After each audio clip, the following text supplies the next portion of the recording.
What's up, tribe? How you guys doing? This is gonna be your review for Get Your Life season 1 episode 2. I don't think it's gonna be a season 2, but whatever. So we start this episode off. Tamar's meeting with Mona. I guess it's gonna be how we start off every episode with her kind of decompressing with Mona, and Mona is basically in a nice way telling her, listen, when you had these breakthroughs with your dreams, that's when you supposed to share that with us. Like, that's what this is for. Of course, she made it sound all nice. We want you to have these breakthroughs and be able to write your music and release yourself. Like, that's what we want to see. And then she asked, well, how's everything going with David? And she was like, it's going okay, you know. And then she starts talking about how she's ready to be a fiance because she's more than a girlfriend, but she's not ready to be a wife. But she wants to be asked because she wants the title of fiance because she don't want to be a girlfriend. But she ain't ready to get married. Tamar, you do realize that's what a fiance is. Like, saying, like, these long-term engagements to me are ridiculous. Because to me, when you ask me the question, that means you're ready to get married, like, now. Like, I don't want no pre-engagement. I don't want no engagement with a 5-year waiting period. Then that means you wasn't ready to get married.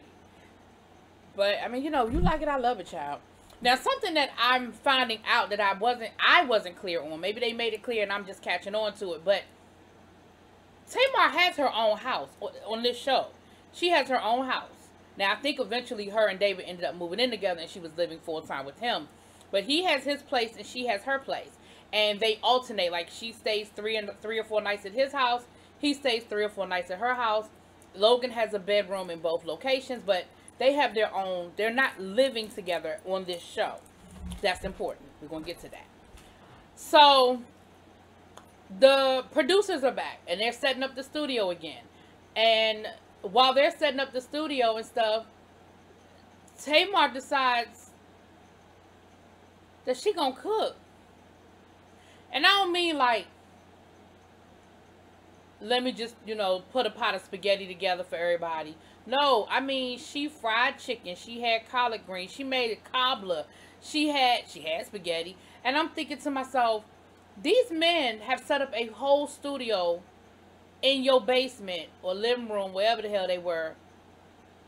She had macaroni and cheese for you, and they're waiting for you. And you are upstairs throwing down and having a whole kitchen moment upstairs.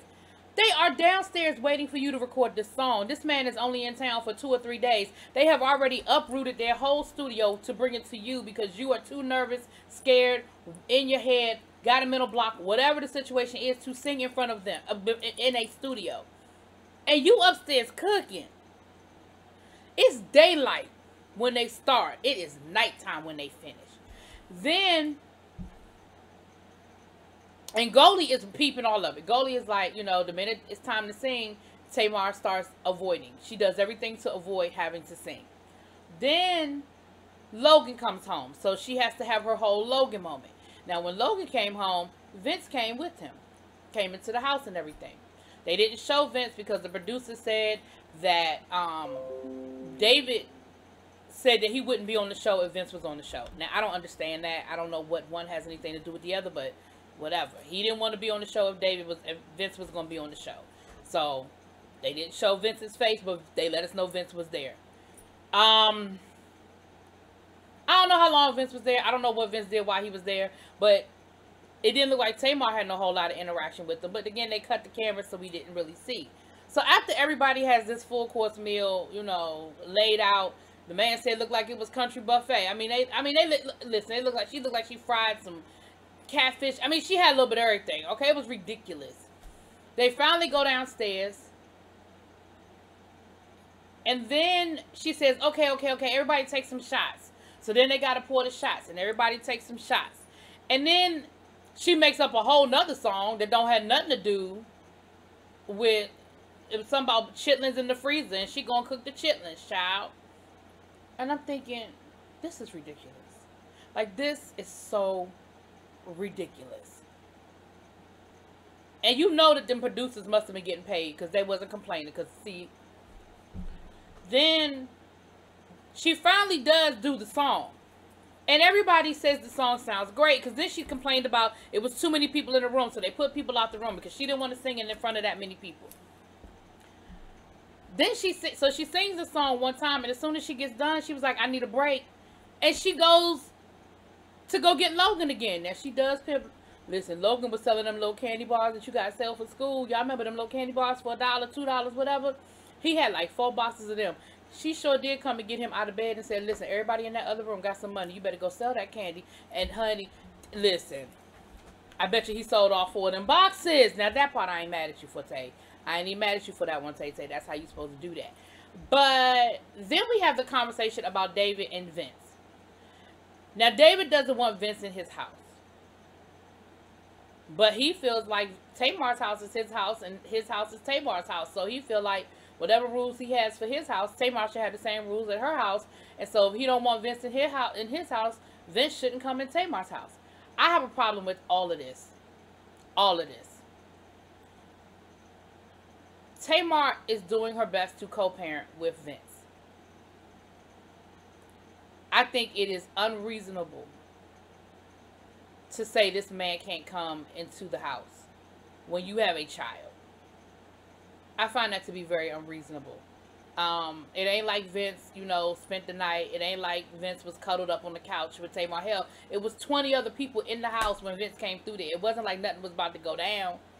I just find that to be... I just find that to be unreasonable. It'd be different if they didn't share a child. It'd be different if they didn't share a young child. I could even see if they shared a 15 or 16-year-old. Somebody who grown, who can let themselves in the house, who doesn't really need to get a ride to and from school. Because what it is Vince picks him up from school every day and drops him off. I just think that's unreasonable when you have a small child like that. I just don't. And, I think it's messed up because here we are. We have 2 adults that are trying to be responsible and be adults and not be children and not take it out on the kid and co-parent in a responsible way. I think that's just absolutely ridiculous. Absolutely ridiculous. The other thing that I think is ridiculous is, oh shoot, it was something else. I lost it. Damn, it was something else that David did that I lost. Anyway, I'll keep talking. I'll probably remember it. What was it? It was something else that happened. I already said that happened.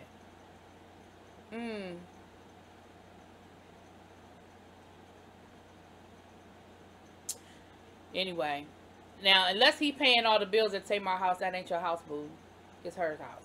Now he might be paying the bills, and if he paying the bills, then you know what, you got that.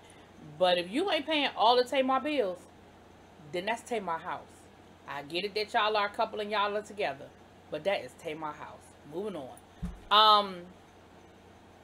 So then David ends up, so the next day we see that Tamar is talking to a choreographer because she's trying to redo her stage show. And she's talking to him about her vision and what she's trying to do and how it's going to be more of an intimate setting. Because, of course, she ain't selling out these big arenas anymore. She's doing more of a smaller setting.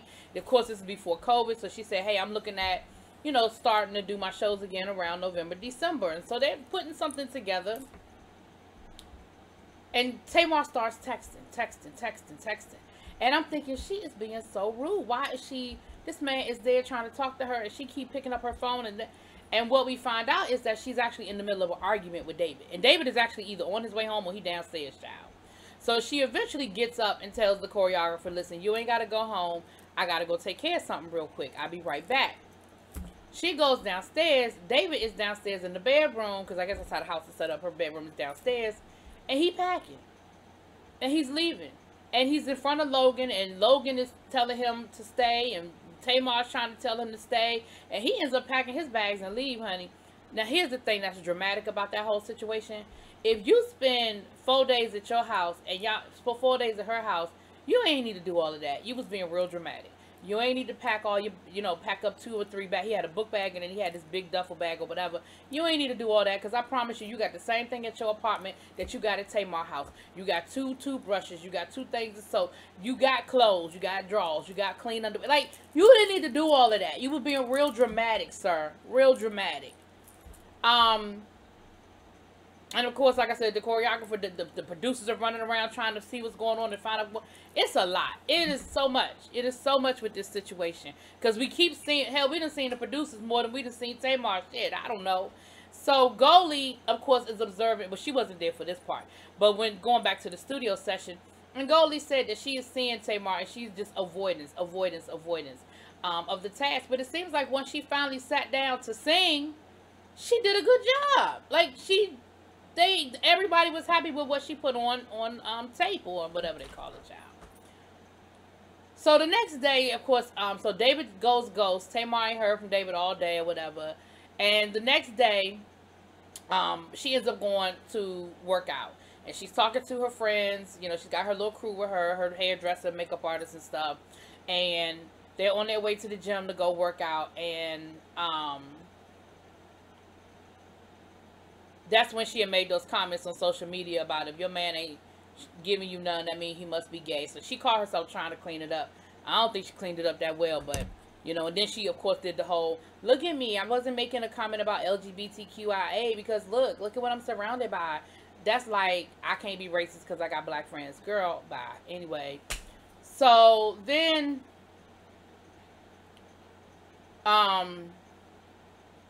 while she's at working out, she finally hears from David and he wants to go have dinner that night.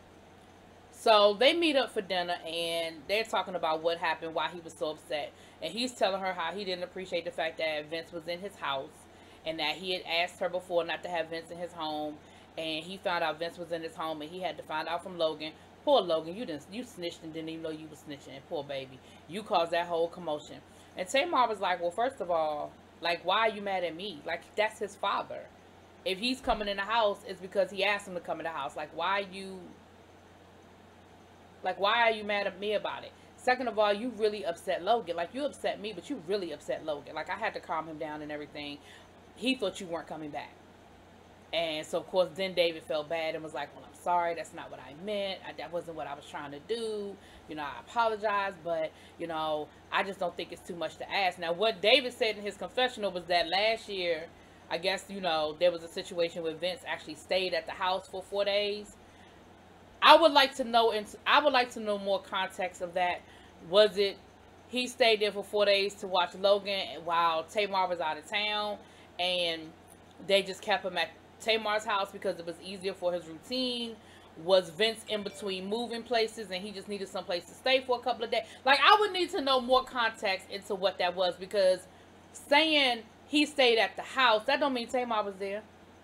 That don't mean Tamar was there. Now, if Tamar was there, then yes, David, I understand you having an issue with that. I would have an issue with that as well. I would absolutely have an issue with my man and his ex-wife under the same roof, and I wasn't there. I do. That I'm going to give you. That I'm going to give you. But again, I need more context, because at this point, David, I just don't trust you. I don't trust you. You're making it sound like it's worse than it is. I would love to hear more specifics, because Tamar didn't speak on that. David did. So I would like to know the specifics surrounding how and why Vince stayed at Tamar's house for 4 days. I still don't think it was anything romantic, but I understand you would have an issue with that. That I'm going to give you. Anyway, moving on. So then they got to talking about the dream work stuff. And Tamar was like, listen, just because it's something you don't understand doesn't mean it's evil. You know, it's just me interpreting dreams. It's just me manifesting certain things through my dreams. That's it. Like, it's nothing deeper than that. It's helping me. It's helping me process. It's helping me have some breakthroughs and understand some things in my life. Like, what's the big deal? I don't see what the big deal is. And David was like, well, that's just not something, you know, that I'm comfortable with. And she said, well, is this something you would ever think about doing? And that's when he said, no, it's not something I'm comfortable with. And again, I'm okay with that. If that's something he's not comfortable with, I'm okay with that. But you have a girlfriend who is clearly seeking something out. She's clearly looking for something. What's the problem with letting her explore that? I just don't see what the issue is. Like, she's just trying to explore something to help it be better. Like, that's it. But she was like, you know, don't do that again. Like, that's not the way adults handle things. You just going ghost. Like, the adult way is for us to talk about it and work through it. Like, you running off, that was just ridiculous. He said he just needed some time to process. I understand that too. Sometimes sometimes I don't want to talk to you. I need a minute, because if I talk in the moment, it's going to be ugly. So give me a minute to calm down. Let me go get my thoughts together. Let me process. Let me do that. And I don't think that that's immature. Actually, I think that's very mature, because you know that if you do it in the moment, it's going to be something real ugly, and you ain't ready for that to happen. So then they go back to the house, and she has a breakthrough. She calls Goldie. She has a breakthrough of one of her dreams, and she dreams that David is having an affair with some woman named Ursula, who's a talk show host. And of course, you know, Goldie says, well, there's still a lot of pain surrounding, you know, talk shows and everything. And, you know, so maybe that's your, and I'm sure in your dream it didn't make you feel good that, you know, that's who David is cheating with, is someone that, you know, something that haunts you from your past or whatever. And so they had that moment, you know, and then there was a suggestion of going to a break room, you know, where, you know, y'all seen them all over the place, where you can go in and break stuff up to get your anger out and all of that. And Tamar flips out. She flips out, and she takes it way offensive. She was like, y'all trying to make me look like the angry black woman. I'm not angry. I don't want to be out here in no break room breaking stuff up, looking like I'm mad, looking like I'm angry. I'm not doing that anymore. I'm not going to be on screen anymore looking crazy. That's not what I do. And the producer was like, listen, let's talk, because I feel like you trying to make me look like I'm trying to do something that I'm not doing. Like, you know, I'm not trying to turn you into the angry black woman. I'm not trying to make you look crazy. I am trying to produce a show. So, like, there are certain things, like, if you're not willing to share with us everything that you're processing through your dream work, we still have to get some stuff on screen. We still have to see you working through your frustration, working through your anger. So what's the problem with going to a break room? And she just wouldn't do it. She was like, I'm not doing it anymore. I'm not going to be on stage. You're not going to get me on screen looking like the angry black woman. I'm not fighting nobody. And that's where you know, y'all see that scene that they showed us a million times. I'm not fighting nobody. I'm not fighting my sisters. I'm not fighting the girls from the real. Like, it's just me. And so she was like, I just don't want to be that person. I don't want to look like that person. So then, Lord, they had the nerve to have Mona Scott Young talking about, I would never put Tamar in that position. Girl, that's what you do for a living. Love and hip hop. You don't need to talk. You don't get to talk about not putting black women on screen to look crazy. You don't get a vote in that, Mona. That is what you have built your empire on. Like, your whole empire. On making black women look crazy. Anyway. So, basically they're telling Tamar, look, you signed up for this. Like, I get it that these dreams are getting deeper, and maybe they're going deeper than what you thought, but this is what you signed up for. And so if you're not willing to give us, if you're not trying to give us anything, then I don't know what it is we're going to get. I don't know how we're going to create a whole show here.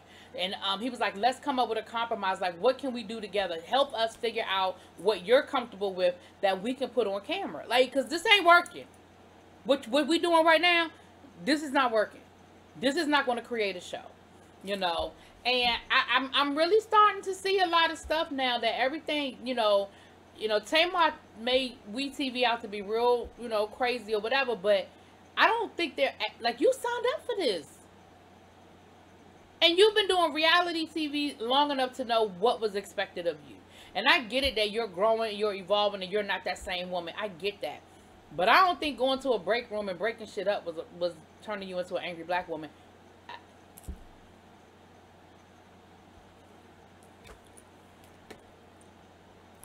Anyway, y'all let me know what y'all feel. Y'all let me know. Anyway, I'm out.